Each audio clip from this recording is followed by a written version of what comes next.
Cell phone సిగ్నల్స్కి సంబంధించి ప్రకృతితో కూడా ముడిపడి ఉంటుంది అనేది తెలుసా? ఇవాళ బిఎస్ఎన్ఎల్ సేవలే ఏజెన్సీ ప్రాంతాల్లో ఉండేది. అరకు కానీ ఆ ప్రాంతాల్లో ఉండేటటువంటి బిఎస్ఎన్ఎల్ సేవలే. అయితే అరకు లోయలో 8.9 డిగ్రీలకు పడిపోయింది నిన్న, ఇవాళ ఇంకా తగ్గిపోతుంది. అలాగే డుమ్రిగూడలో 9.7 డిగ్రీలు, జీమాడుగుల్లో 10 డిగ్రీలు, ముంచంగి పుట్టులో హుకుంపేటలో 10.9 డిగ్రీలు ఇట్లా ఉన్నాయి నిన్న వాతావరణ పరిస్థితులు. ఇంకా తగ్గిపోతూ ఉంది. అంటే చలికాలం వచ్చేటప్పటికి ఇంకా మైనస్ రాకుండా ఉంటే చాలు అనుకోవాలి మనం.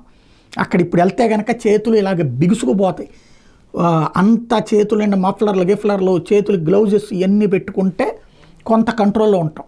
విపరీతమైనటువంటి చలి ఉంటుంది. పొద్దున 12 అయినా 1 గంట అయినా కూడా ఎదురుగుండా ఏమి ఉన్నది కనిపించదు. కానీ ప్రకృతి అందాలు, ఆ లోయలు అవి చూడాలంటే ఈ టైంలోనే చూడాలి. కానీ నీళ్లు ముట్టుకుంటే జిల్లు అంటాయి అన్నమాట. అలాంటి సిచ్యుయేషన్ ఉంటుంది. అయితే వీటి ఇంపాక్టు అక్కడ సెల్ ఫోన్ సిగ్నల్స్ ఆగిపోయినాయట. బిఎస్ఎన్ఎల్కి సంబంధించి సిగ్నల్స్ ఆగిపోయినాయట. దీనివల్లనే ఆగిపోయింది ఏదైతే మైనస్ ఉష్ణోగ్రతల వల్ల అన్నటువంటిది అధికారులు చెప్తున్నమాట.